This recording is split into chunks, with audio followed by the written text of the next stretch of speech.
Today I am back on the Docklands Light Railway, and I'm visiting Stratford High Street.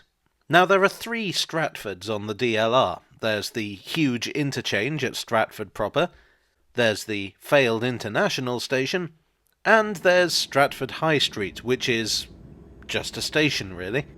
But there is some interesting stuff to see here if you're into your railway history, and if you're watching this channel, I'm sort of assuming you are. Stratford High Street is one of the newer stations on the DLR, having opened in 2011 on the Stratford International branch. It sits alongside the Jubilee Line extension and is basically next to the main Stratford station. In fact, this shot of Stratford was taken from the bridge opposite Stratford High Street. But it's not the first station here. It's not even the second. This line was originally part of the Eastern Counties and Thames Junction Railway. The history of that line is complicated, but basically it was a line connecting Stratford with North Woolwich, which is now an abandoned station. It was bought out by the Eastern Counties Railway and opened in 1847. It would have to be rerouted twice with the construction of the Royal Docks, but that's another story. What's relevant today is that a station was built here called Stratford Bridge. The entrance was about where the side entrance is to the modern station. It wasn't much of a station, as these things go. Stratford proper was a major junction for the Eastern Counties Railway and a number of other railways. This was more of a local station. 2 platforms, 1 siding, 1 building housing the booking hall. In 1862, the Eastern Counties Railway and a number of other lines in East Anglia amalgamated to form the Great Eastern Railway. Under the GER, Stratford became an even more important station, and some of that would spill over to Stratford Bridge. The company owned a large network of commuter lines in East London and Essex, and many of those services would pass through Stratford Bridge. The thing about the Great Eastern Railway was that, unlike most of the big railway companies, they didn't carry a lot of heavy freight. Much of their network was in East Anglia, where there's not much by way of mines, quarries, or heavy industry. What they did serve was a lot of farms. So they decided to take advantage of what they had and opened their own fruit and vegetable market. The main fruit and vegetable market in East London was at Spitalfields, but the Great Eastern thought they could do better. So they built a huge wholesale market hall just south of Stratford Bridge Station, along with goods and coal depots. Images of these things seem to be basically impossible to find, so apologies for that. The market opened in 1879, and in 1880, perhaps by way of a promotional device, the station was renamed to Stratford Market. The market evidently did pretty well because the depot was expanded in the 1880s, and in 1892 2 extra lines were added here, specifically for goods traffic. They're now used by the Jubilee Line. At the same time, the station itself was rebuilt. The entrance was moved to the High Street and the building is still there. And that is why there's such a long ramp from the main entrance to the platforms. It's a relic of the resiting of the building. These shops were also built as part of the station, a way for the company to make a bit of money off rent. Something you might have noticed alongside the station is this huge old building here. This was the Great Eastern Railway's print works. It opened in 1893. Back then, railway companies liked to do everything in-house wherever they could, so this was where the Great Eastern printed their tickets, publicity material, information leaflets, and so forth. In fact, it kept going long after the Great Eastern ceased to exist, finally closing in 1948. For whatever reason, the station was named Stratford Market West Ham in 1898. In 1907, Elders and Fifes built banana depots here. Bananas had first become generally available in Britain in the 1830s, and they were very popular in London. You might say that people went crazy for them. They were offloaded at the West India docks and transported in special steam-heated vans to Stratford. In 1923, the grouping took place. This basically grouped all of Britain's mainline railways together into 4 super companies, plus a lot of minor railways, minus the Metropolitan Railway. It's complicated. The point was that things were, in theory, looking up for the Great Eastern lines. They were absorbed into the London and North Eastern Railway, which owned some more remunerative railways up north that could, again in theory, prop the East Anglian lines up. It didn't quite work like that, but again, that's another story.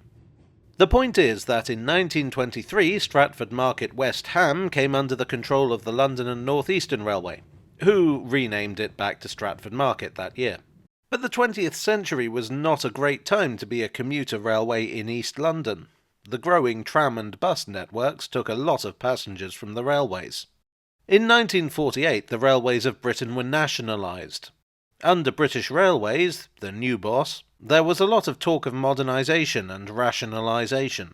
Stratford Market Station was seen as unnecessary, being so close to Stratford, so they decided to rationalise it away.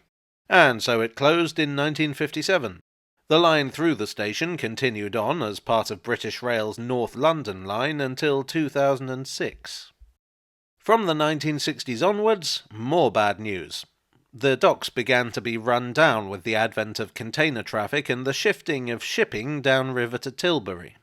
At the same time, British Railways were reconsidering the way they handled freight. The feeling was that things were being done very inefficiently. Lots of yards and depots, lots of shunting. Smaller loads, in BR's opinion, could be better handled by lorries. So the freight services were run down, and so, in turn, was Stratford Market Depot. It finally gave up the ghost in the early 80s. The market itself kept going until 1991. At that time, Spitalfields Market was also closed, and New Spitalfields Market in Leighton took over for both. But of course, that wasn't the end of the story, nowhere close. In 1999, the Jubilee Line extension of the London Underground opened. This was built to serve East and South London, in particular the development at Canary Wharf. The site of the old market hall was turned into a depot for the extended line. Then came the DLR, and that's a sort of complicated story. The Channel Tunnel opened in 1994, and the problem it faced was that in Britain, its trains into London shared tracks with the busy commuter lines, which made them awfully slow and prone to delays. In 1996, it was authorised to build a new, dedicated line that would come to be known as High Speed 1.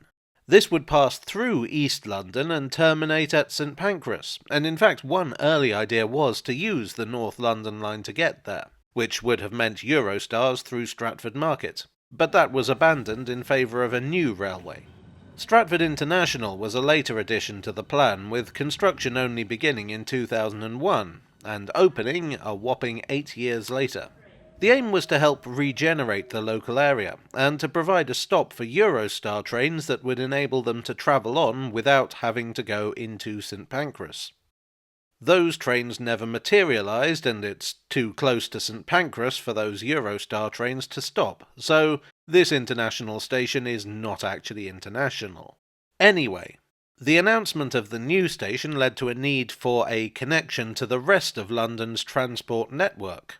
The original idea was to extend the Jubilee line from Stratford, but that would necessitate an enormous amount of rebuilding on a line that wasn't that old. Instead, it was decided that it would be cheaper to take over the North London line from Canning Town to Stratford, convert that to light rail, then extend that to Stratford International as the newest branch of the DLR. And that is how Stratford Market came to be on the DLR.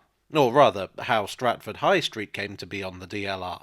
Since Stratford Market was long gone, there was no real point in using the old name. It opened on the 31st of August 2011. The old station building was refurbished at the same time. The station itself is fully accessible, like all DLR stations. It also incorporates Tony Patterson's artwork, Places of Exchange. Regeneration did come to Stratford, with the new transport links and the Olympics in 2012. Indeed, regeneration is still ongoing. Here is a sculpture which presumably reflects the structural integrity of the average new build. As development spreads out from the centre of Stratford, I think it's very unlikely that Stratford High Street Station will suffer the same fate as Stratford Market Station. Well, I do hope you enjoyed today's video. If you did, please do leave a like and perhaps consider subscribing for more. I have to give a big shout out to the website Abandoned Stations, which was by far the most complete account of the station's history I could find. And therefore it's the main source for, like, half this video. I would like as ever to thank my donors on Ko-fi, on Patreon, and here on YouTube for your greatly appreciated support. You are the high street to my market. And I will see you all again very soon. Cheerio.